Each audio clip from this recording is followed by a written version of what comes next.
894쪽 시편 119편 103편의 말씀입니다.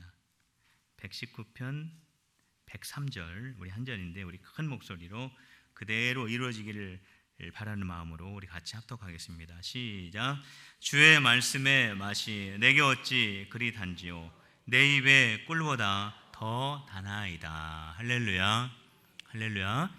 오늘 시간 우리 귀한 우리 강사님을 모시게 되었습니다. 우리 나올 때 우리 정말로 환영합니다. 우리가 기도하면서 우리 선교사님을 통해서 말씀 듣기를 준비해 왔습니다. 그런 마음을 다 담아가지고 우리 나오실 때 우리 큰 박수로 또 우리 환영에 맞아 주시길 바랍니다. 우리 유모세 선교사님을 앞으로 모시겠습니다. 박수로 맞이해 주시길 바랍니다.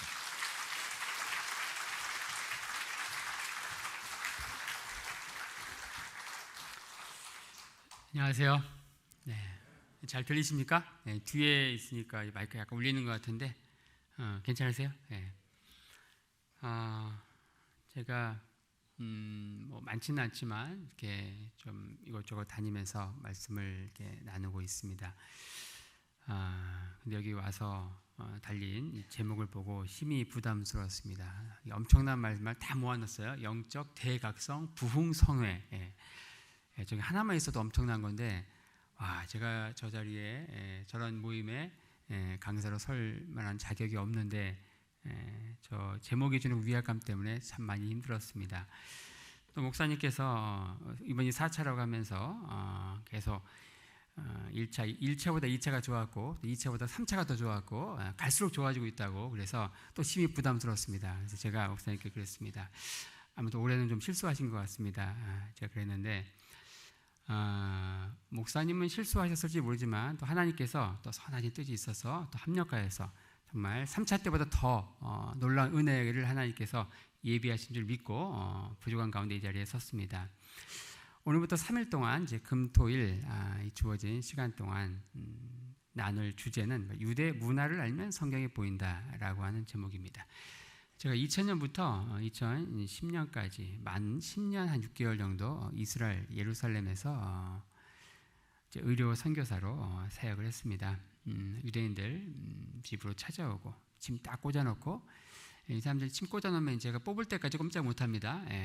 꽂아놓고 이제 관계 전도라는 것을 하고 한 4년 정도 그러다가 또 한 유대인 목회자와 함께 저희 가정에서 한 1년 반 정도 교회 개척도 하고 이런저런 사역을 하게 되었습니다. 많은 선교지가 있지만 이스라엘은 굉장히 특별한 곳입니다. 성경의 배경이 되는 또 그들이 지금 사용하는 언어 간혹 굉장히 당혹스러운 질문을 받는데 이스라엘 사람들은 어떤 언어를 씁니까? 이런 질문을 합니다. 저는 굉장히 당연하다고 생각하는데 이런 질문들이 많은 걸 보면은 저에게는 당연하지만 이게 또 일반 성도분들에게는 당연하지 않을 수 있구나 이제 그런 생각을 하는데 자 정답은 뭘까요? 바로 히브리어입니다. 지금도 히브리어 쓰고 있죠. 2000년 AD 70년에 멸망했고 또 전 세계로 흩어졌던 소위 말하는 디아스포라 역사를 이제 쓰게 된 이스라엘 민족이 1948년 이제 금세기 20세기에 현대국가 이스라엘로 탄생하면서 새롭게 이전에 쓰여졌던 물론 기도할 때 회당에서 종교적인 언어로 계속 사용되어졌지만 생활의 언어로선 사용되지 않던 히브리어가 지금 이스라엘 가면 길거리에서 학교에서 가르치는 언어 또 일반 사람들이 사용하는 언어가 바로 히브리어입니다. 성경에 또 기록된 언어도 바로 히브리어죠. 자, 이 히브리어 전체 주제가 또 유대 문화고 그러니까 히브리어를 한번 옆에 분들이 인사말 한번 해보겠습니다. 히브리어 인사말 몇 개 알면은 굉장히 있어 보이는데 히브리어 인사 어떻게 할까요? 샬롬, 샬롬. 네. 샬롬은 맞는데 샬롬만 하면 굉장히 없어 보이고요. 뒤에다가 살을 살짝 붙이면은 굉장히 상황이 달라집니다. 옆에 분들에게 한번 이렇게 인사하겠습니다. 샬롬 우브라하. 느낌이 확 다르죠. 뭔가 붙었는데 샬롬만 할 때는 이게 뭐 히브리어인지 한국말인지 샬롬 우브라하 이게 무슨 뜻인가? 샬롬 평강이라는 뜻입니다. 뒤에 나오는 브라하 이건 축복이라는 뜻입니다. 샬롬 우 브라하 우는 이제 그리고 and라는 뜻이죠. 유대인들은 처음 보는 사람 만났을 때 최고의 축복을 담아서 이렇게 인사합니다. 샬롬 우브라하. 의미를 아셨으니까 자, 옆에 분들에게 최고의 축복을 담아서 인사하겠습니다. 발음이 중요합니다. 샬롬 우브라하. 이제 굉장히 있어 보이죠? 농담이 아닙니다. 굉장히 있어 보이는 우리 품격이 거의 뭐 이제 히브리대 왔다 간 이제 비스무리한 이제 품격으로 올라갔습니다. 인사말 나온 김에 조금 더 해보겠습니다. 샬롬, 평강. 성경에 굉장히 많이 이제 샬롬이 나옵니다. 대제사의 축복문, 이제 민수기 6장에 나오는 여호와는 내게 복을 주시고 평강 주시길 원한다. 그 평강 그것도 샬롬이고요. 가장 인상적인 또 이 평강, 샬롬이 어디에 나오는가? 자, 분열왕국 시대에 이런 역사가 있었습니다. 아합 왕이라고 들어보셨죠? 북이스라엘의 이 아합 왕 때 성경에는 굉장히 나쁜 왕, 배교자로 나오지만 사실 세계사에서 볼 때 이 아합 왕은 대단했던 사람입니다. 우리나라 역사로 따지면은 고구려의 뭐 광개토 대왕쯤에 해당하는 정말 위대한 뭐 신앙 빼고 보면 정말 잘 나가는 상남자가 바로 이 아합 왕이었는데 성경은 그런 거 다 빼고 이제 영적으로만 보기 때문에 이 아합 왕은 정말 나쁜 왕의 대명사입니다. 이 아합 왕이 잘못했던 것 중에 이제 이 바알 숭배를 정말 이스라엘 전역에 특히 이세벨을 이제 부인으로 잘못 두면서 이 아합 왕조 때 창궐했던 이 바알 숭배 여기를 척결하기 위해서 하나님께서 어떤 한 사람을 세우십니다. 이 사람을 통해서 이 아합 왕조의 씨를 말리시죠. 바로 예후입니다. 예후는 원래 이스라엘 군대의 총사령관이었습니다. 북이스라엘 군대. 당시 북이스라엘은 더 북쪽에 있는 아람이라고 하는 나라가 있습니다. 지금의 시리아죠. IS 굉장히 복잡합니다. 내전으로 이 시리아 난민 그게 바로 성경에는 아람이라고 하는 나라로 나오죠. 우리가 잘 아는 아람 사람이 몇 명 있네요. 장군 가운데 문둥병자 나아만 장군이 있고요. 그 아람의 왕 가운데 벤 하닷이라고 들어보셨습니까? 또 그 뒤를 잇는 하사엘이라고 있습니다. 그 이 아람과 북이스라엘은 서로 대치하고 있었습니다. 마치 고구려가 그 북쪽에 있는 수나라 당나라와 대치하고 있는 상황과 비슷하죠. 그 아람과 대치하고 있을 때 그 국경에 있는 도시가 바로 길르앗 라못이라고 합니다. 거기에서 전쟁 중에 있었죠. 그 전쟁 중에 아합의 아들 여호람이 부상을 당합니다. 그래서 이스라엘 평야에 있는 별궁에서 치료를 받으러 오죠. 전쟁터에는 총사령관이 예후만 남게 되고 이 예후를 엘리사가 자기의 생도를 보내서 기름을 붓습니다. 예후를 이스라엘 왕으로 기름 붓고 예후는 군대를 이끌고 이스라엘 별궁에 있는 여호람 바로 아합의 아들에게 옵니다. 군대를 이끌고 오는 거예요. 자, 전쟁터에 있을 때 총사령관이 군대를 이끌고 자신에게 향하니까 낌새가 이상하죠. 묻습니다. 예후여 평안이뇨? 이게 바로 히브리어로 예후 샬롬입니다. 예후 샬롬 이렇게 얘기했을 때 이 예후가 뭐라고 얘기합니까? 내 어미 이세벨의 음행이 이 땅에 가득한데 어떻게 평안이 있겠느냐 하면서 이제 반역이 일어나죠. 이게 바로 이제 성경에 나오는 많은 샬롬 가운데 가장 인상적인 샬롬 우브라카의 샬롬이 아닌가 싶습니다. 조금만 더 하겠습니다. 뒤에 나온 브라하, 샬롬 우 브라하 했습니다. 브라하가 성경에 딱 한 번 나옵니다. 브라하, 축복이라는 뜻을 갖고 있는 브라하. 혹시 저희 가운데 이 브라하가 성경 어디에 나오는지 아시는 분 대답을 하시면 제가 여러분들이 상상하시는 그 이상의 선물을 드리려고 하는데 역시 뭐 여기 어성경 강사님도 계시고 성경 일독 붐도 있고 막 제가 목사님과 짧게 나누었지만 아주 특별한 4년밖에 되지 않았지만 한참 뜨겁고 모이는 것 자체가 막 그냥 즐겁고 거의 뭐 가족과 같은 그런 분위기에 있다고 들었는데 자, 이 브라하 어디에 나올까요? 브라하. 네, 기회는 끝났습니다. 네, 브라하 어디에 나오느냐? 구약 성경 역대하 20장에 보면은 역시 분열왕국이죠. 남유다의 여호사밧이라고 있습니다. 이 여호사밧 때 요단 동편에 있는 이 못난이 삼형제 이스라엘의 대적자들이 있습니다. 에돔, 모압, 암몬. 그 총사령관이 바로 모압 왕이었습니다. 모압 왕 메사라고 하는 사람이 바로 옆에 있는 에돔, 암몬 이 족속과 함께 여호사밧이 통치하는 남유다를 침공합니다. 그래서 예루살렘이 거의 함락될 수 있는 그런 풍전 등화의 위기에서 여호사밧은 정말 위대하죠. 바로 유다 백성들을 여호와의 전 성전 셋들에 모아놓고 금식을 선포하고 기도합니다. 그때 하나님의 영이 레위인 야하시엘에게 임합니다. 야하시엘은 선포하죠. 이 전쟁은 여호와께 속한 것이다. 그러면서 그 전쟁터에 사람을 뽑아서 보냅니다. 누구를 보냈을까요? 이쯤 되면 나와야 되는데 날쌘돌이 군사를 보는 게 아니고 바로 레위인 찬양대를 보냈습니다. 레위인 찬양대들이 그 전쟁터로 뽑혀가는 거예요. 아까 여기 이제 멋있는 성가대복을 입고 이제 찬송을 하셨는데, 자, 성가대로 봉사하시는 분들, 만약 북한에서 이제 북한 군대가 막 물밀듯이 내려올 때 목사님께서 자, 성가대복 입고 북한 저 군대 막으로 총알바지로 가세요 할 때 주저하지 않고 아멘하고 갈 수 있는 분만 성가대복 입으셔야 됩니다. 그렇죠. 정확히 그런 상황이죠. 레위인 찬양대를 보냈어요. 이들은 총 한 번 만져본 적이 없는 사람입니다. 이들이 가서 뭘 했을까요? 이들이 할 줄 아는 건 딱 하나밖에 없습니다. 찬양하는 것.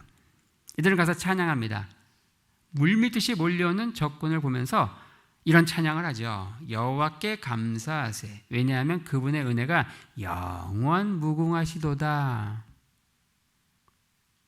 이들이 이 찬양을 했을 때 어떤 일이 일어났는가? 하나님의 군대가 움직입니다. 그래서 어떤 역사가 일어나는가? 에돔, 모압, 암몬 서로 다른 세 연합군 가운데 하나님께서 자중질환의 영을 부으시고 이들이 이제 지들끼리 싸웁니다. 이들은 찬양만 했는데 지들끼리 막 싸우다가 전멸합니다. 정말 믿을 수 없는 일이 일어나죠.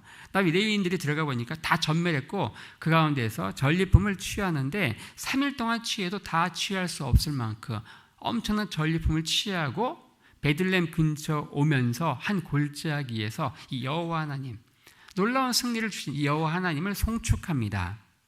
그 골짜기가 성경에 뭐라고 나오느냐? 브라가 골짜기라고 나옵니다. 브라가. 그 브라가가 바로 알려드린 샬롬 우 브라하. 그 브라하에 나오는 브라가죠. 자, 근데 여기서 퀴즈. 자, 이들이 찬양을 했는데 이들이 이 찬양을 한국말로 했을까요? 히브리어로 했을까요? 그래서 우리는 굉장히 중요한 사실을 배웁니다. 찬양을 히브리어로 해야만 여호와의 군대가 움직인다는 굉장히 중요한 사실을 봅니다. 자, 여호와께 감사하세. 왜냐하면 그분의 은혜가 영원 무궁하시도다. 성경에 찬양을 했을 때 여호와의 군대가 움직이고 승리를 주신 유일무이한 사건입니다. 그 찬양, 여호와께 감사하세. 그 은혜가 영원 무궁하도다. 요거 제가 히브리어 가사 알려드리겠습니다. 무지무지 쉽습니다. 전 세계에서 가장 쉬운 언어가 저는 항상 강조하는데 히브리어다. 여호와께 감사하세. 감사하세. 우리말로 네 자지만 히브리어는 두 자입니다. 감사하세. 호두 쉽죠. 여호와께 누구누구께 레 호두 레 여호와 아도나이. 호두 레 아도나이. 왜냐하면 우리말로 네 자죠. 히브리어는 한 자예요. 키. 그분은 너무너무 좋으신 분이기 때문에 우리말은 너무 길죠. 히브리어는 한 자예요. 톱. 호두 레 아도나이 키 톱. 그분의 은혜가 영원하도다. 영원하다. forever. 레올람. 그분의 은혜가, 은혜라는 말은 많이 유명한데 헤세드 들어보셨습니까? 헤세드. 근데 그분의 은혜, His grace 하나로 합쳐집니다. His하고 grace가 히브리어는 축약형으로 합쳐져요. 그래서 헤세드가 하스도, 레올람 하스도, 호두 레 아도나이 키톱, 레올람 하스도. 이 찬양을 했을 때 바로 여호와의 군대가 움직인, 바로 성경에 이들이 여호와 하나님을 송축한 그 브라가 골짜기에서의 놀라운 전투의 현장, 바로 그 브라가가 바로 역대하 20장에 나온다. 자, 지금까지 샬롬 우브라하 인사말에 대해서 아주 짧지 않은 설명을 드렸습니다. 자, 오늘 여러분들과 함께 제가 이스라엘에서 자생하는 식물들 사진을 한두 가지 보여드리려고 합니다. 식물. 우리가 뭐 식물학자가 될 것도 아닌데 식물을 왜 보여줄까? 이 식물과 관련해서 유대인들의 문화와 관련된 다양한 표현들이 있습니다. 그 가운데 우리가 뭐 아는 것도 있지만 또 미처 생각해보지 못했던 알쏭달쏭한 표현들이 굉장히 많은데, 자, 그런 것들을 이제 모아서 이 3일 동안 나누면서 유대인들의 문화를 아는 것이 성경을 이해하는 데 있어서 굉장히 중요한 키워드가 될 수 있구나. 아마 그런 부분에 대해서 여러분들이 이제 공감하시는 그런 시간이 될 것 같습니다. 자, 제가 이제 앞으로 식물 하나씩 보여드릴 텐데, 식물에 딱 나오면 여러분들 어떻게 되겠습니까? 눈만 멀뚱멀뚱하면서 저만 보시면 안 되겠죠? 식물 사진이 딱 나오면 어떻게 돼요? 맞추셔야죠. 네, 맞추셔야 돼요. 자, 11개 보여드릴 텐데, 참고로 5개까지는 기본적으로 다 맞추십니다. 6번째부터 뭐예요? 진검승부니까 괜히 처음 앞에 거 한두 개 맞추고 너무 뿌듯해하고 이제 교만해지시면 안 됩니다. 이 5번째는까지는 다 이제 기본이고 진검승부 6번째다. 자, 제가 말로 다음 할 때마다 넘겨주시기 바랍니다. 자, 다음. 네, 좋습니다. 이거 뭘까요? 네, 무화과죠. 네. 제가 그렇게 얘기했는데 무화과 얘기하면서 또 무화과 맞추고 또 너무 또 뿌듯해 하시는 분들이 정확히 3분 계셨어요. 네, 이건 뭐 제가 이 주일학교에서도 해도 무화과 나올 겁니다. 아직은 이제 때가 아니에요. 자, 무화과. 자, 성경에 무화과와 관련된 사건이 굉장히 많죠. 근데 가장 인상적인 무화과 사건이 어디에 나오느냐? 바로 예수님 무화과를 저주하시는 거죠. 자, 제가 묻겠습니다. 예수님께서 무화과를 저주하셨는데 예수님이 왜 무화과를 저주하셨을까요? 네, 이렇게 여쭤보면 이제 열매 맺지 않아서, 잎만 무성해서, 열매 맺지 않아서 이렇게 대답하셨죠. 제가 질문, 끝나기가 무섭게 바로 대답을 하시죠. 근데 과연 그런가? 과연 그런가? 이 무화과 저주 사건은 사복음서에 다 나오는데요. 마가복음 11장에 이 무화과 저주 사건을 이야기하면서 어떤 표현이 나오는가? 이게 문제입니다. 이게 이제 정말 많은 분들을 걸려 넘어지게 하는 표현이 나옵니다. 그게 뭘까요? 바로 마가가 이렇게 얘기합니다. 무화과 저주 사건에서 이는 아직 무화과의 때가 아님이라. 혹시 이 표현이 나오는 거 아시는 분 있습니까? 이 표현. 이는 아직 무화과의 때, 아직 무화과가 열매 맺을 때가 아니에요, 아직. 근데 우리는 뭐라 그랬어요? 왜 예수님이 무화과 저주했습니까? 그랬는데 여러분들 뭐라 그랬어요? 열매 맺지 않아 저주했다. 또 성경은 뭐라고 나와요? 아직 무화과의 때가 아니라고 나오죠. 이 심각한 논리적인 모순입니다. 그렇죠? 이게 엄청난 모순이고, 사실은 20세기부터 지금 21세기까지 성경에서 최고의 난제, 특히 성경을 공격하는 많은 불신자 지성인들이 있습니다. 우리는 믿기 위해서 성경을 읽지만 많은 분들이 성경을 그런 마음으로 읽지 않습니다. 많은 이 교회 밖에 있는 많은 불신자 인텔리들은 이 성경에 뭔가 이 딴지걸 이렇게 꼬투리 잡을 게 없는가, 근데 그런 마음으로 성경을 읽습니다. 근데 그런 분들이 성경을 공격할 때 최고 가장 넘버원 레퍼토리가 뭐냐? 바로 이겁니다. 이 무화과 저주 사건이에요. 아직 때가 안 됐는데 무화과 저주한 거예요, 예수님이. 이 사건은 마치 이렇게 얘기할 수 있습니다. 이제 갓 돌 지나서 아장아장 걷는 아이가 있습니다. 근데 이 아버지가 종합검진을 했는데 말기 암, 3개월밖에 남지 않은 시한부 인생을 선고받았어요. 근데 이제 아장아장 걷는 아들, 자기는 시간이 얼마 없죠. 마음이 급해요. 이 아들이 빨리 장가도 가고, 그 아들을 향해서 뛰어 그랬습니다. 뛸 수 있습니까? 못 뛰죠. 그 아들을 향해서 에이 죽어! 그래서 진짜 죽었다고 생각해 보세요. 근데 그 아버지를 어떻게 생각하시겠습니까? 이제 때가 안 됐는데 열매 맺지 않았다고 저주한 이 예수님, 정확히 똑같은 케이스입니다. 근데 이런 심각한 모순이 있는 구절들이 문제가 있습니다. 우리에게는 아무런 문제가 안 돼요. 우리는 너무 믿음이 좋습니다. 그렇죠? 우리는 다 믿죠. 우리는 태산을 옮기는 믿음이 있고, 어떻게 보면 우리는 예수 믿는 믿음의 세계로 들어오는 순간 모든 것을 십자가에 못 박았습니다. 그 가운데 모두 있냐면 이성도 십자가에 못 박았어요. 이게 말이 되고 안 되고 하나도 안 중요해요. 그렇죠? 근데 문제는 뭐냐? 저 바깥에서 불신자들은 이런 거 가지고 따진다는 거예요. 자, 이 버트런드 러셀이라고 하는 사람이 있습니다. 20세기에 나온 최고의 영국의 석학인데, 이분이 대표적인 무신론자예요. 무신론자.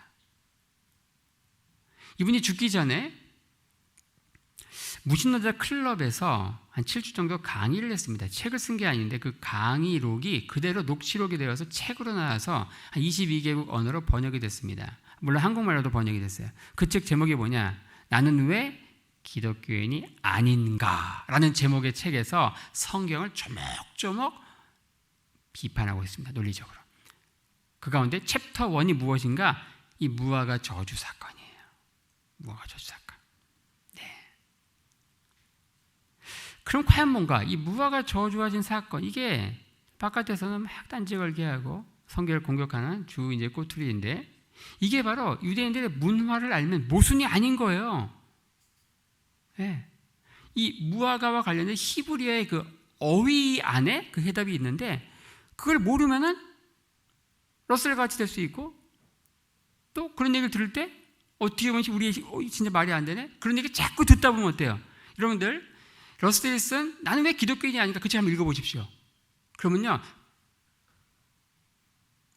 믿음의 뿌리가 그대로 뽑힙니다. 어쩌면 우리가 아직까지 믿음의 중심을 지키고 있고 이 시간에 이 은혜의 자리에 앉아있는 이유도 그런 책이 있는 것을 오늘 처음 들었기 때문인지도 모르겠습니다. 진짜 신앙은 뭘까요? 우리가 그런 책을 읽어도 우리의 신앙이 경고의 뿌리를 내릴 수 있어야 되는데, 어쩌면 우리의 신앙은 이렇게 온실 속에는 보호받는 온실 속의 화초와 같을지 몰라요.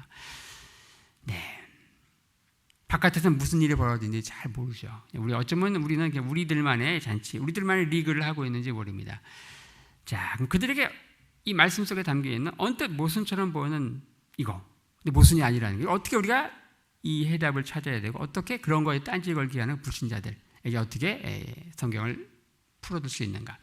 자, 요것에 대한 해답은 제가 내일 알려드리겠습니다. 오늘까지만 나오고 땡땡이 치시면은 이 가장 중요한 해답을 못 듣는 거예요. 내일 아침이 될지 저녁이 될지는 몰라요. 둘 다 나오셔야지 알 수 있습니다. 자, 두 번째, 오늘은 이제 아무래도 그 첫 시간이기 때문에 우리가 2박 3일 동안에 어떤 방향으로 이 집회가 이루어질 것인가, 감을 잡는, 소위 말하는 이제 인트로덕션, 개론 식으로 한번 해보겠습니다. 자, 두 번째 식물 제가 보여드릴 텐데요. 다음. 자, 이 식물이 뭘까요? 이러면 많은 분들이 저 뒤에 있는 커다란 나무를 보십니다. 근데 그 나무가 아니고 그 앞에 있는 저 노란색의 풀도 아닌 것이, 잡초도 아닌 것이, 하지만 성경에는 나무라고 기록되어 있는 저 노란, 저게 뭘까요? 그러면 많은 분들이 유채꽃이라고 정정합니다. 유채꽃. 네, 겨자나무입니다. 유채랑 많이 비슷하죠. 제주도에 많다고 하는 유채. 하지만 이스라엘에는 유채는 없고요. 자, 겨자나무입니다. 저 뒤에 보일 듯 말 듯한 저 호수가 바로 한국 분들이 성지 순례를 가면은 예루살렘보다 더 은혜 받는 장소, 갈릴리 호수입니다. 2월 말에서 3월 초에 가시면은 저 갈릴리 호수 주변을 시작으로 이스라엘 전역에 저 겨자 풀이 만발합니다. 성지순례 오셔서 한 가이드가, 자, 여러분 보시는 이 노란 풀이 성경에 나오는 겨자나무입니다, 이렇게 얘기할 거예요. 그러면은 그 말이 끝나기가 무섭게 꼭 이런 질문을 하십니다. 여러분들도 이런 질문이 들 거예요. 자, 어떤 질문입니까? 저게 어떻게 큰 나무가 돼가지고 새가 깃듭니까? 우리가 겨자나무를 보기 전에는 믿어 의심치 않았어요. 겨자나무는 무슨 큰 나무가 되는 거로 생각을 했죠. 근데 딱 보고 나면 이제 궁금증이 생기는 거예요. 어떻게 저게 큰 나무가 될까? 둘 중에 하나겠죠. 저게 겨자나무가 아니든지, 아니면은 저 겨자풀을 통한 예수님의 비유, 그 비유의 그 핵심 포인트를 우리가 전혀 엉뚱하게 해석하고 있든지, 둘 중에 하나인데 정말 안타깝게도 후자입니다. 저게 겨자나무가 맞죠. 하지만 저 나무는 절대 큰 나무가 되지 않죠. 굉장한 논리적인 모순이고 역설입니다. 저 겨자, 저것은 저거 아무리 물 많이 주고 잘 가꾼다고 해도 절대 큰 나무가 되지 않습니다. 저거는 기껏해 한 1.8m까지밖에 자라지 않는 다년생, 중요한 건 잡초라는 거예요. 잡초. 자, 예수님은 천국, 하나님 나라를 비유하시는데 종종 이런 표현을 하십니다. 예수님은 비유가 아니면 가르치지 않았다라고 할 정도로 많은 말씀을 비유라고 하는 언어를 통해서 스토리텔링의 마술사이신 예수님이 즐겨 사용하신 게 바로 비유입니다. 비유는 종종 이렇게 시작되죠. 천국은 마치 뭐와 같다.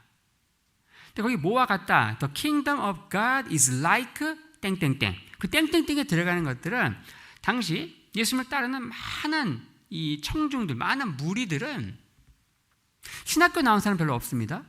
우리 신학교 나오고 당대 나름 지도자라고 하는 사람들은 예수님을 배척했죠.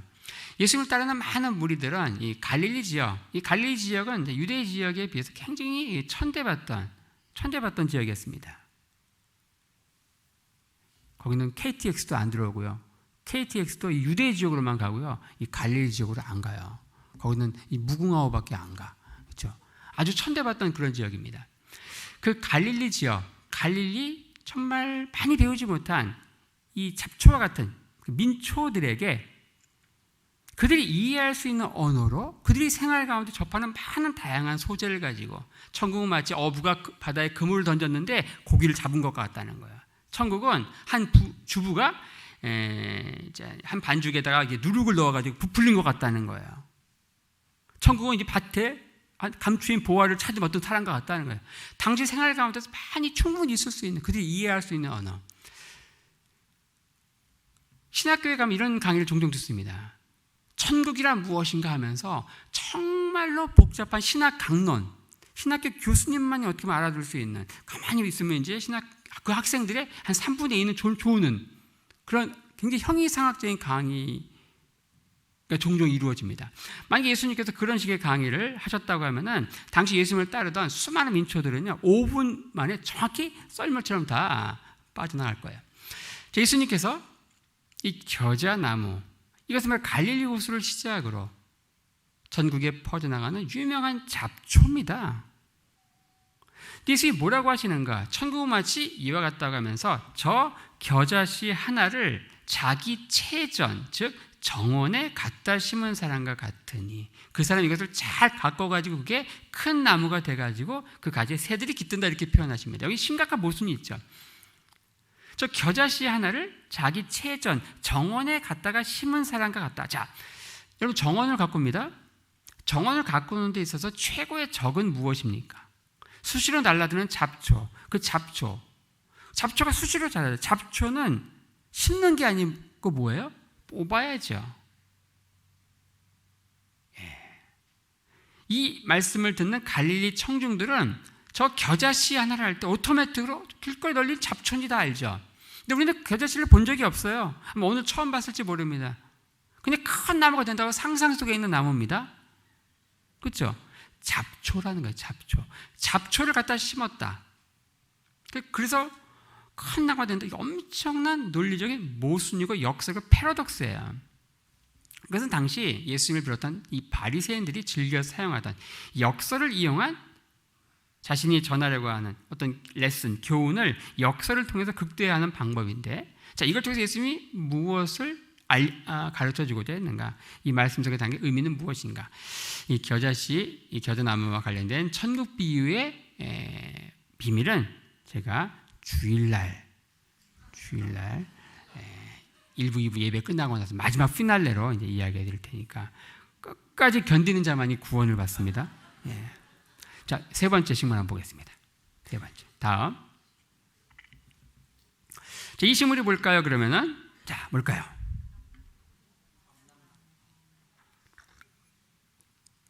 감람나무, 올리브. 예. 세 번째인데, 아직 5번째, 6번째 아닌데. 예. 자, 뭘까요?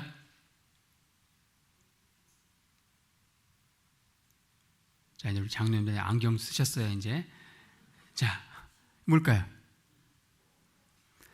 자, 이 식물, 쥐엄나무요. 이 식물이 바로 뽕나무입니다. 뽕나무. 근데 아무리 봐도 뽕나무가 아니죠. 네, 뽕나무를 하니까 몇 분이 뽕나무를 아시는 분이에요. 저 아닌데? 그런 표정을 이제 하셨어요. 뽕나무. 한국에 뽕나무 많이 있죠. 이 뽕나무는 굉장히 유명한 한약재입니다. 아까 목사님이 제가 무슨 공부를 했는지 이야기하셨죠? 전직 한일라서로 말씀드리는 거니까 믿으시면 됩니다. 이 뽕나무는 이파리는 상엽이라고 하는 기관지 천식에 굉장히 좋은 약재입니다. 근데 다 좋은 건 아닌가요? 뚱뚱한 소위 말하는 태음인이라고 하는 체형에 맞아요. 빼빼 마른 태양인들이 먹으면 안 되고요. 그리고 이 뽕나무 뿌리 껍질 상백피라고 하는 약입니다. 이것 역시 두 개 합쳤으면요, 이 기관지 천식에 굉장히 좋습니다. 뽕나무 열매 오디라고 하죠. 당뇨에 굉장히 좋습니다. 여기서 더하면 이상하면 건강 강좌가 되니까 여기서 딱 멈추고, 자, 한국에서 많이 보는 그런 뽕나무 하고 전혀 다르죠. 적어서 우리말 성경에는 뽕나무라고 번역이 되어 있지만 실제로는 무슨 나무인가? 이스라엘에만 자생하는 아주 독특한 식물입니다. 저 식물을 유대인들은 뭐라고 부르느냐? 이렇게 부릅니다. 한번 따라해 볼까요? 시크마. 시크마라고 불러요. 유대인들이 그랬어요. 이름이 독특해가지고, 야, 저게 왜 시크마라고 부르냐 너희들은. 그래도 유대인들이 그러더라고요. 저 열매 맛을 보면 맛이 시큼시큼하대요. 그래서 시크마라고 합니다. 예. 시크마. 이 시크마는 무슨 뜻인가? 죽었다가 다시 살아나는 것을 의미합니다. 재활, 부활.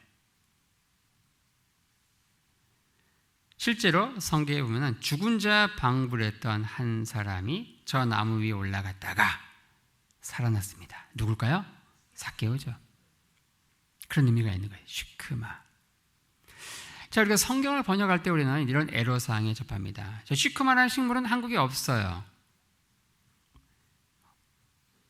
어떻게 번역을 해야 될까요? 이렇게 할 수 있습니다. 두 가지 방법이 있습니다. 한국에 가장 비슷한 나무로 의역을 해서 번역할 수가 있겠죠. 아니면 그냥 그 소리 나는 대로 그대로 쓸 수가 있습니다. 시크마 이렇게 번역할 수가 있겠죠. 여러분들 영어 성경 NIV 성경에 보시면 누가복음 19장에 나오는 삭개오, 뽕나무에 올라간 삭개오의 본문에 이 뽕나무를 어떻게 번역하고 있는가? 영어 성경은 시커모, 뜻이 있는 게 아닙니다. 히브리어의 시크마, 이것을 그냥 영어식으로 소리 나는 대로 표현한 거예요. 시크마, 이거 시커모, 그렇죠? 근데 우리말 성경은 뽕나무라고 되어 있죠. 왜 그런가? 우리말 성경은요, 중국어 성경에서 다시 또 번역된 거예요. 옛날에 그런 게 있지. 가족 오락관이라고 허참히 진행하던 그런 프로가 있었습니다. 말 전달하기 뭐 이런 거 있어요. 딱 한 5-6명 연예인 나와가지고 하나 딱 보이죠. 첫 번째 사람에게. 그걸 이제 말 안 하고 막 이렇게 몸짓으로 설명하는 거예요. 나중에 가면 어떻게 될까요? 전혀 엉뚱해지죠. 번역이라는 과정이 막 거치다 보면요, 정말 때로는 삼천포로 빠져버려요. 제가 이 얘기하면요, 간혹 그 가운데, 우리 회중 가운데 고향에 삼천포인 분이 있어. 그럼 제가 그런 말 하지 말라고 이제 그러는데, 죄송합니다. 어쨌든 이상한 데로 빠져버리는 경우가 있습니다. 네, 뽕나무. 이걸 이제 시크마라고 하는데, 이것을 이제 중국 사람들은 어떻게 번역을 했는가? 이 중국 사람들은 번역을 할 때 이 자국어화 시킵니다. 외래어를 외래어 그대로 쓰지 않죠. 코카콜라라고 안 하죠, 그 사람들은. 코코코로, 뭐 한자로 다 가장 비슷하게 한자로 바꿔버려요. 그래서 시크마를 뭐라고 번역을 했는가? 이렇게 번역을 했습니다. 가장 비슷한 나무로 그냥 뽕나무라고 번역을 한 거예요. 그게 이제 우리말 성경에 다시 뽕나무라고 번역이 된 거죠. 그러니까 성경에는 그래서 실제 이스라엘에서 자생하는 실제 식물과는 다른, 비슷할진 모르지만 전혀 다른 식물로 번역된 게 꽤 있습니다. 그 중에 대표적인 게 뭐냐면 바로 감람나무입니다. 감람나무. 감람나무가 많다고 해서 감람산이라고 하죠. 근데 이스라엘에는 여러분들 감람나무가 없습니다. 이스라엘에는 뭐가 있을까요? 올리브나무가 있습니다. 이렇게 하면은 많은 분들이 올리브나무가 감람나무 아니에요? 이렇게 이제 그런 표정을 정확히 7분이 지으셨는데, 자, 이 올리브나무는 이스라엘에 있지만 지중해를 중심으로 한 이 지중해 해변의 남부 유럽과 이스라엘 대표적인 특산품이죠. 근데 이 중국 남부 지방에 이스라엘의 올리브, 이 중동의 올리브 비스무리한 나무가 있습니다. 그 나무가 바로 감람나무. 중국 사람들 그걸 중국 올리브라고 하죠. 이 올리브 나무를 그들은 감람나무라고 한 거예요. 근데 또 있습니다. 성경에 살구나무로 번역이 되어 있죠. 하지만 그 살구나무는 뭐냐? 아몬드입니다.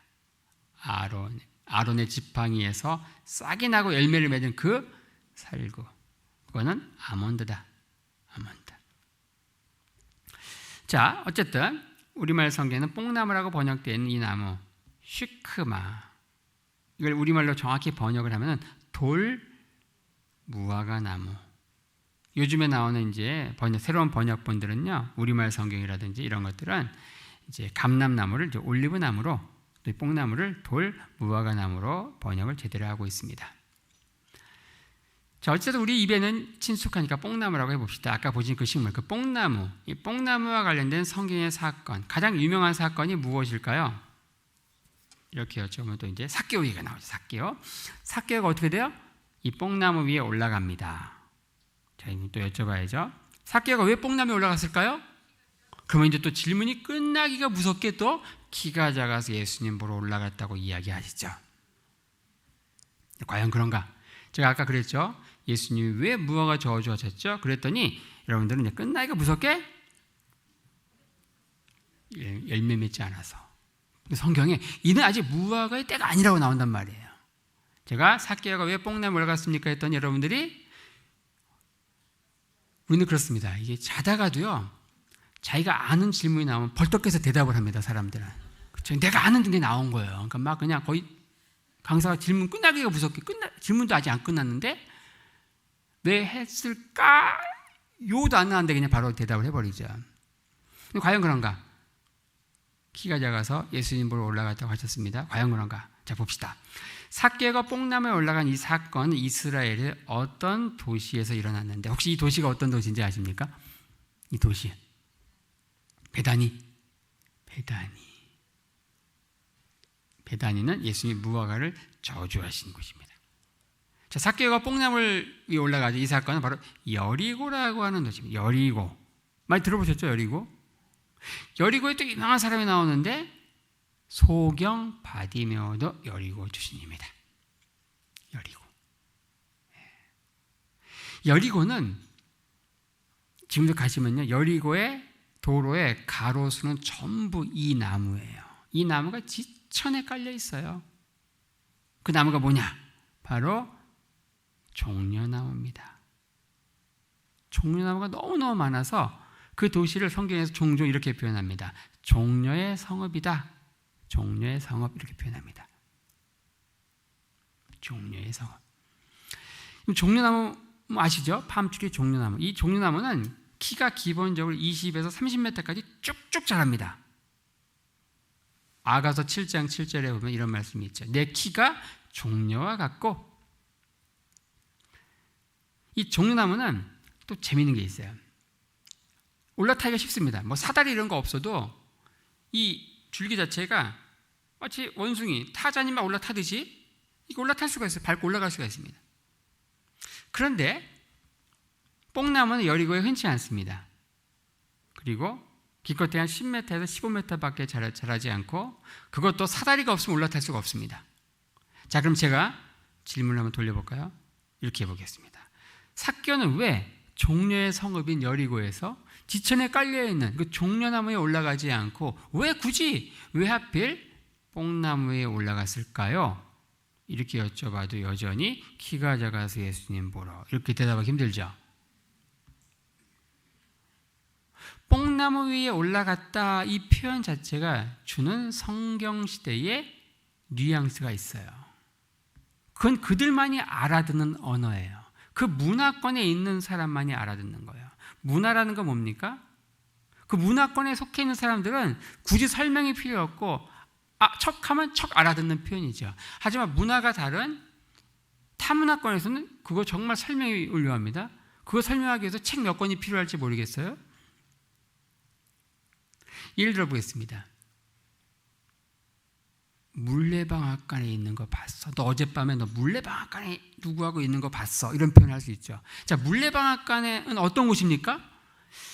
뭐 이런 표현들을 아마 요즘에 10대 아이들은 모를지 모르겠습니다. 한 40대 이상은 아마 이 표현, 물레방앗간 하면 어떤 곳입니까? 여기는 물레방앗간. 내가 하면 로맨스고 남이 하면 스캔들이 일어나는 장소죠. 물레방앗간에 있다.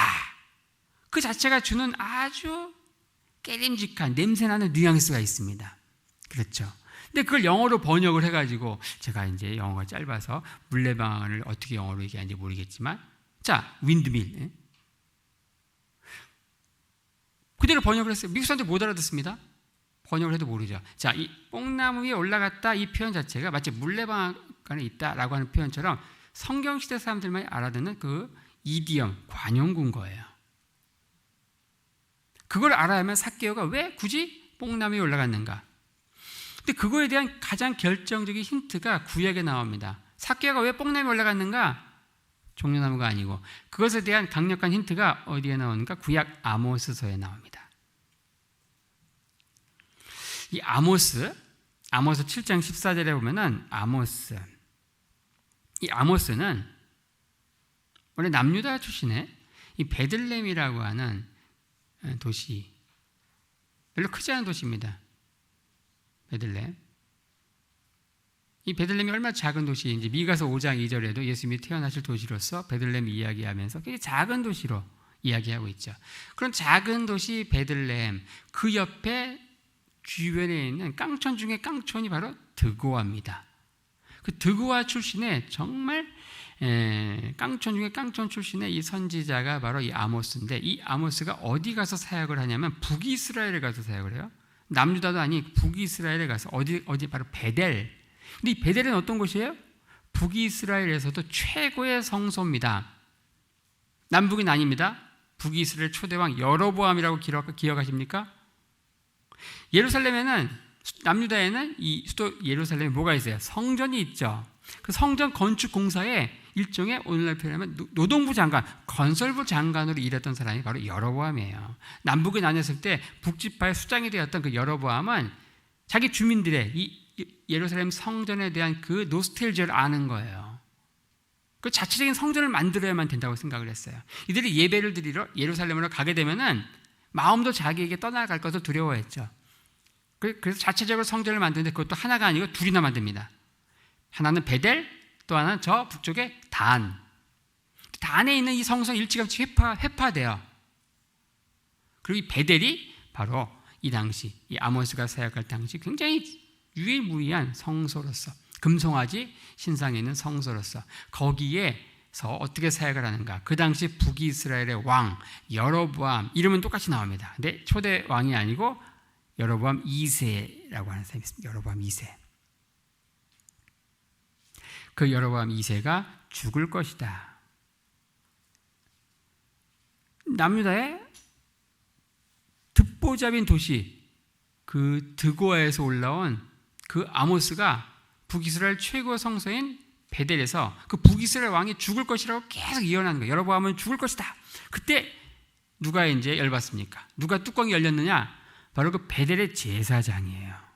제사장 아마샤가 이제 아모스에게 물어봅니다. 너 도대체 뭐야? 너 뭐야? 너 어디서 굴러왔어? 그러니까 아모스가 이렇게 얘기합니다. 나는 선지자도 아니고 선지자 아들도 아니고. 이 표현은 이겁니다. 정확히 오늘날 표현하면은, 너 어느 신학교 나왔어? 너 안수 받았어? 그 표현입니다. 난 선지자도 아니고 선지자 아들도 아니고. 이 말은 난 신학교 안 나왔고 난 신학교 근처도 안 갔고 나는 그냥 목자고 뽕나무를 배양하는 평신도입니다. 이거 이렇게 얘기합니다. 아모스가 7장 14절에서 나는 목자요 뽕나무를 배양하는 자입니다. 이렇게 얘기합니다. 아모스의 직업, 목자요 뽕나무를 배양한다. 여러분들 이 대답은 굉장히 넌센스입니다. 근데 우리는 별로 넌센스로 안 느껴져요. 왜냐? 그 문화를 잘 모르기 때문에 안 느껴집니다. 이제 이렇게 얘기하고 있습니다. 어떤 사람이 자기 직업을 얘기하는데 제 직업은요 광부면서 어부입니다. 이렇게 얘기하면 여러분들 말 안 되죠? 왜 안 돼요? 어부는 바닷가에 사는 거죠. 광부는 산에 사는 거죠. 그러니까 동시에 투잡이 불가능한 거예요. 어떻게 그 일을 두 가지 같이 하십니까? 물어보게 되죠. 아모스가 얘기해 나는 목자요 뽕나무를 배양하는 자입니다. 이 표현은 정확히 어부고 광부다. 말이 안 되는 거예요. 동시에 투잡이 불가능한 거예요. 그게 어떻게 투잡이 가능한가? 이것을 알려면 성경시대의 목자라고 하는 사람의 그 사회적 신분, 그 목자들이 1년 동안의 라이프 사이클, 주기에 따른 건기와 우기 이런 주기에 따른 목자들의 라이프 사이클을 알아야 돼요. 바로 그 안에 뭐가 있느냐?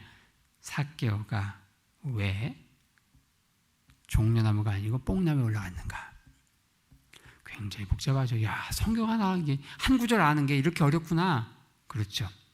그렇습니다. 때로는 성경이 쉬운 듯 싶지만 어려운 게 또 성경입니다. 우리가 그 문화 속에 있으면 정말 쉬울 수 있는 것이, 문화를 모르면 우리가 어떻게 보면 죽었다 깨나도 성령께서 정말 특별한 은혜를 주셔야만 깨달을 수 있는 게 또 성경이기도 하고 그래요. 자, 삭개고에 뽕담이 올라갔는가? 이것은 이야기합니다. 하지만 지금은 아닙니다. 언제 할지는 성령님께서 언제 해라 그럼 그때 하겠습니다. 하지만 주일날 떠나기 전까지는 꼭 하겠습니다. 언제 할지 모르니까 꼭 나오셔야 돼요. 자, 다음. 자, 이 식물은 뭘까요? 예, 종려나무입니다. 종려나무. 좀 전에 나왔다. 여리고에 많다고 하는 종려나무. 저 종려나무가 여리고 모든 가로수를 다 종려나무를 심어놨습니다. 성경에 종려나무와 관련된 사건이 많이 나오는데 그 중에 가장 인상적인 게 무엇일까요? 바로 그렇죠. 예수님께서 벳바게에서 낙이 타고 예루살렘 입성하실 때 예루살렘에 모인 순례객들이 바로 어떻게 했습니까? 저마다 종려나무 가지를 흔들면서 어떻게 했어요? 호산나 찬송하리로다.